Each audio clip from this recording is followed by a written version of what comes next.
le fond, qu'est-ce qu'on a retenu du retour à Bruxelles quand on s'est posé ici, quand on est revenu, en fait, c'est que ça a été beaucoup le Bruxelles productif versus le Bruxelles habité. C'est notre façon de découler, en fait, vivant et machine. Donc, vivant, le Bruxelles habité, et machine plus le Bruxelles productif. Puis c'est de se demander comment est-ce que ces deux thèmes-là peuvent non pas seulement travailler en parallèle, mais peuvent travailler ensemble, de cohabiter puis synergiser ensemble, dans le fond. Et puis, de certains projets qu'on a vus, Recica et tout ça, ben, on a vu déjà des pistes de projets qui utilisaient déjà ces deux thèmes-là. Donc, les trois outils qu'on a trouvés, et puis ça a été la temporalité des lieux, la mixité des programmes, puis l'échelle des échanges ou des activités. Voilà, ici, c'est pour situer le projet. Où est-ce que c'est? Dans le fond, c'est dans Anderlecht. On a sorti des statistiques, en fait, pour montrer un peu comment est-ce que c'est un quartier qui est socio-économiquement, c'est assez difficile, en fait. On peut voir versus l'Union européenne ou même la région de Bruxelles-Capitale, le taux de chômage est plus élevé. Ça s'inscrit dans cette linéarité du canal.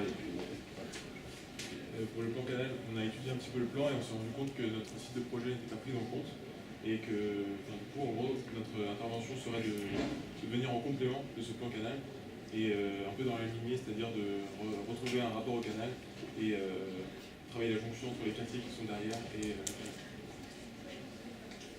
Donc voilà, une carte déjà plus rapprochée du quartier pour expliquer comment est-ce nous on a perçu le quartier. Dans le fond, du côté est du canal, on a un secteur qui est beaucoup plus aéré avec un secteur industriel, puis à gauche, qui est du côté où est-ce que notre brasserie se situe, on a un quartier qui est beaucoup plus, à des parcelles beaucoup plus denses, et puis déjà un milieu beaucoup plus populaire. Et dans le fond, on a cette grande rupture qui est de la barrière industrielle qui est dans le fond, on a le projet du groupe d'Eliott qui est en haut, dans le fond, à 500 mètres. On est l'accès, en fait, pour aller à son projet. Puis on a ce grand flux, dans le fond, parce qu'il n'y a pas beaucoup d'accès sur le canal, donc c'est un noyau où il y a beaucoup de flux automobiles, piétons, de trains et de péniches. Voilà, donc pour l'ambiance des icônes, ben, on a le canal avec tout son caractère industriel. On a, c'est en bas, c'est le nœud où on voit où est-ce qu'il y a toujours du trafic, c'est infernal pour traverser à pied. Puis on a le caractère beaucoup plus résidentiel, très classique des rues. Dans le fond, pour ce qui est des espaces publics, c'est des espaces assez délaissés. Les gens ne font qu'y transiter. On n'a pas vu beaucoup de gens qui s'appropriaient réellement les espaces ou simplement qui s'assoyaient. On a depuis très peu. Un petit mot sur la friche qui est en avant. Dans le fond, il y a une friche industrielle, pas une friche industrielle, juste une friche qui est abandonnée en avant de notre site. Et puis, c'est un site qui était pollué, qui est encore pollué, qui était pollué par une station d'essence. Et puis, c'est actuellement utilisé comme un squat ou voilà, il y a un gros panneau publicitaire qu'on peut se mettre par-dessus. Alors, plus précisément, donc, notre site il s'inscrit donc, sur une partie de cet îlot, donc, qui est uniquement la brasserie.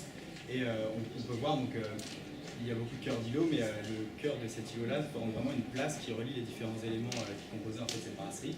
On peut aussi voir qu'elle domine, la brasserie, c'est un peu un bâtiment phare en fait, dans le quartier parce qu'elle surplombe vraiment la tête qui est dans le quartier et du fait de cette friche délaissée devant le canal, ça laisse vraiment un potentiel donc, de vue et plein de potentiel pour un futur projet. La brasserie aussi, donc, actuellement, elle agit à plusieurs échelles. Donc tout d'abord une échelle locale, qui est l'échelle de l'îlot. La seule partie vraiment occupée aujourd'hui, ce sont les étudiants qui maintiennent en fait une espèce de présence sur le site pour simplement assurer que personne ne vient, etc.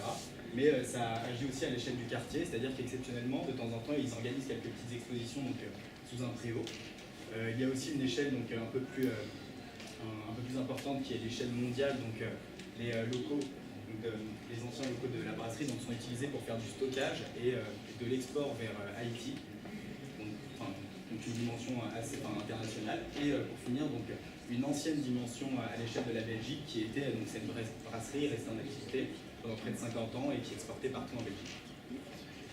Donc voilà, par rapport au programme qu'on aimerait faire sur ce site, eh bien, on s'est inspiré, entre autres, des grands voisins à Paris pour cette idée d'urbanité alternative, en fait, puis que ça soit géré par des associations qui sont déjà présentes sur notre site. Donc on avait fait un lien, et puis cette idée aussi que ce soit à une échelle qui ressemble aussi à notre site.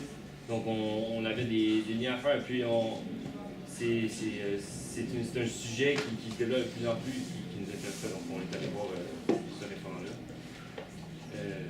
Voilà, donc c'est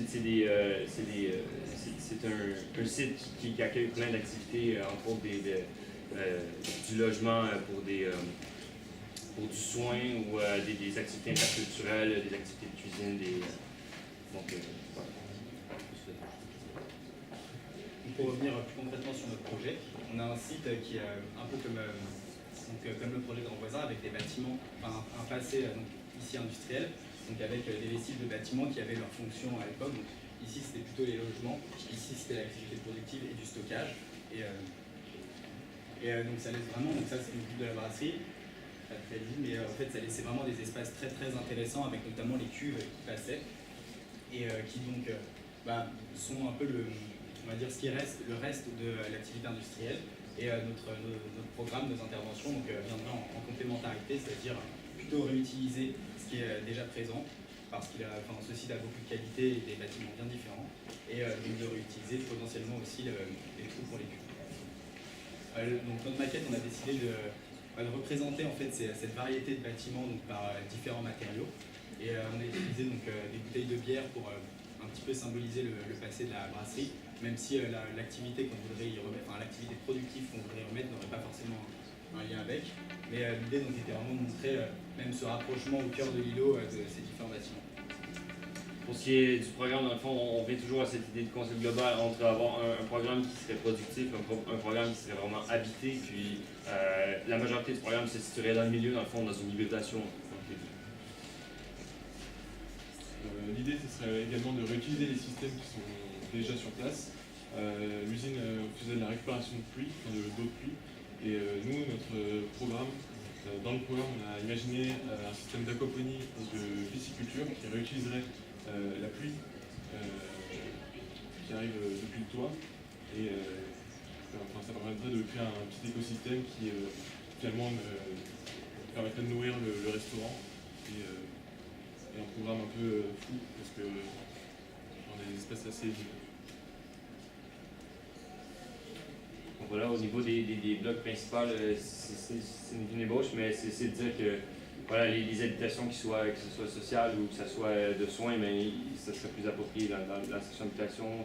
Le cœur de l'îlot, qui est la brasserie, accueillerait les activités qui seraient le cœur, donc les réunions d'association, tout ça, l'activité productive, puis tout ce qui est du côté plus parking, ça serait plus des ateliers ou des trucs plus productifs. Voilà, puis là, c'était simplement un croquis pour faire écho justement aux autres projets aussi qui sont dans le quartier, à l'échelle du quartier, qui avaient des inspirations, notamment la coop.